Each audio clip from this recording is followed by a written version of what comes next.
10 bizarre 90-day fiancé scenes.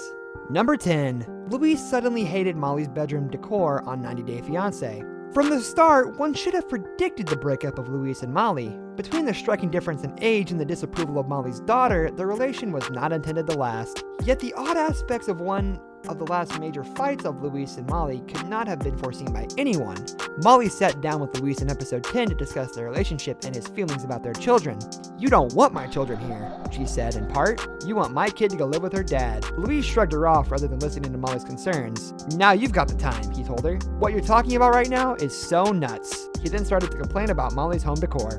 He mocked the candles and a statue of the Buddha, saying, "I never see one thing about God." Molly said, "You accuse an owl with a candle for the fact that you're being an at-hole to my kids." When Molly pointed out the house's crosses in scripture, Louise shushed her. Indeed, he did shush her. She stood up and said, "I can't do this. I'm not getting married to you." Number 9.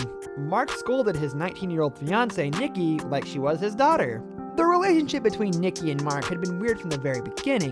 The two featured in season 3 of 90 Day Fiancé had a major age difference. She was 19 while he was 58. He could easily have passed by like her dad given his age. In reality, Mark seemed to treat Nikki more like a daughter than a fiancée, and that behavior began at the season's very beginning.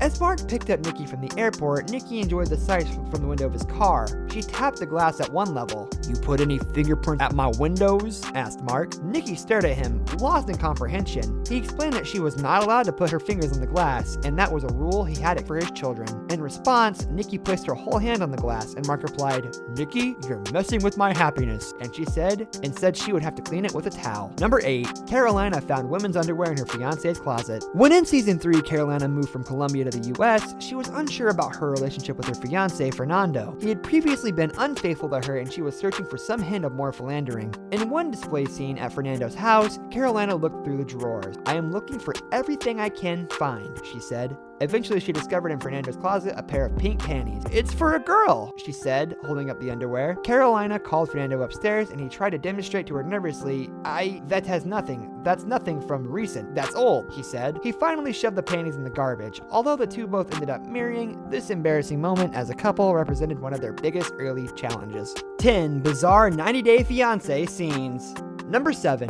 Angela put her finger in Rachel's face during 90 Day Fiancé cast Tell All. While many of the most uncomfortable moments happen between couples and their families on 90 Day Fiancé, some of the most dynamic fights actually took place on the Tell All episodes. During the 90 Day Fiancé Season 2 Tell All, the American cast members spoke about Darcy's friendship before the 90 days. Rachel, who had traveled to England to marry her husband John that season, told Darcy, "Your relationship is nothing but a blame game." Darcy seemed to agree, but Angela, who traveled to Nigeria to meet with her fiancé, now ex, Michael, had a problem with that comment. In their defense, she said, "You don't know anything about their relationship." "I mean, you don't," Rachel replied with a terse, "Excuse me?" Then the conversation escalated into a heated confrontation, with Angela pointing her finger in Rachel's face. "You are basically putting your finger up my nose," Rachel said. Eventually, Angela backed away. Number 6. Paul wore protection to swim.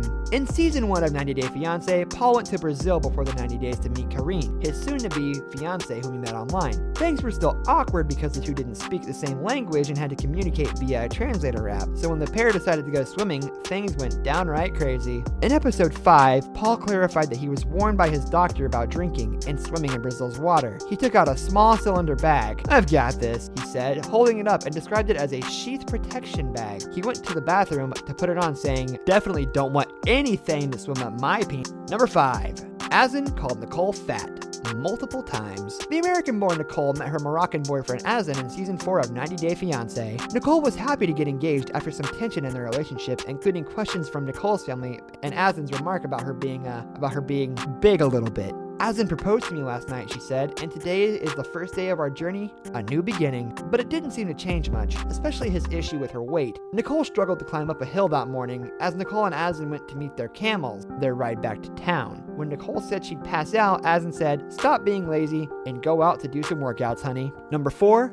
Kalani told her sister she was pregnant. Again. She gave birth to their baby in her home state of California before 90 Day Fiance. Before 90 Day Fiance, season 6 star Kalani could carry her fiance Asuelu to the US. Throughout this time, she was heavily dependent on her family for support and childcare, particularly her sister Kalani. And when Kalani found out she was again unexpectedly pregnant, she realized her sister would be disappointed. Kalani eventually broke the news to Kalani during her bridal shower after going back and forth on when to tell her. I know it's shocking, it's like shocking news and like terrible timing right now, but I feel like though if I told you it was bad. In tears, Kalani walked away from their table saying, I don't want to do this. It's hard to watch Kalani know her sister will face even more financial troubles, but it's even harder to see Kalani see her sister walk away. Perhaps Kalani's reaction is too intense, or maybe it's just some sisterly tough love. It is tense anyways. Number 3, Ashley discovered Jay's Tinder. Given the difference in age, it seemed that Ashley and Jay, raised in Jamaica, really did get along. In 90 Day Fiance season 6, Jay moved to Pennsylvania to be with Ashley, even amid reports of his infidelity and the fears of Ashley's friends that Jay might be unfaithful. But just a week after the couple's engagement party in Las Vegas, Ashley spotted Jay talking to another woman on Tinder. Ashley appeared heartbroken on the sofa with a glass of wine as she explained what had happened. The day we got home from our wedding, he created the account, she said. To add insult to injury, Ashley expressed the severity of the situation further. I can't even drive him out of my building, she said, adding, I'm responsible for him for 10 years. It's awkward to hear Ashley to say just a week after her romantic engagement party that she should have known better, but when Jay walked in the front door, the scene got even weirder. He sat next to Ashley and said plainly,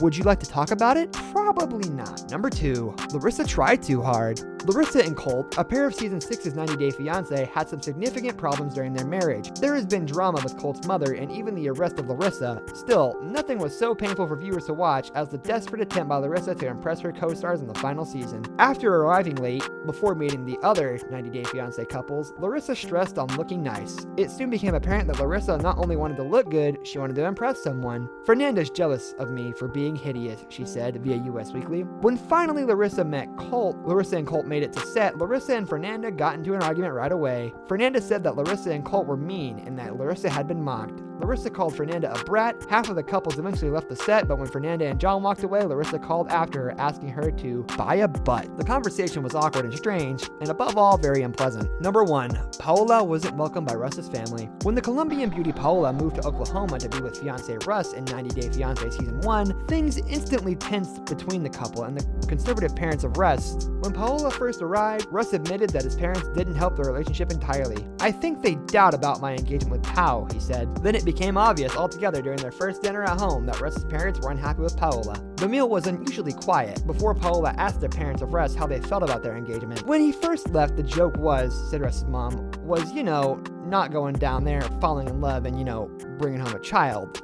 Sure enough, he does. Yikes. Eventually, the two moved out of Russ's family home and relocated to Miami, but not until there had been plenty of other tense encounters between Paola and her conservative in-laws.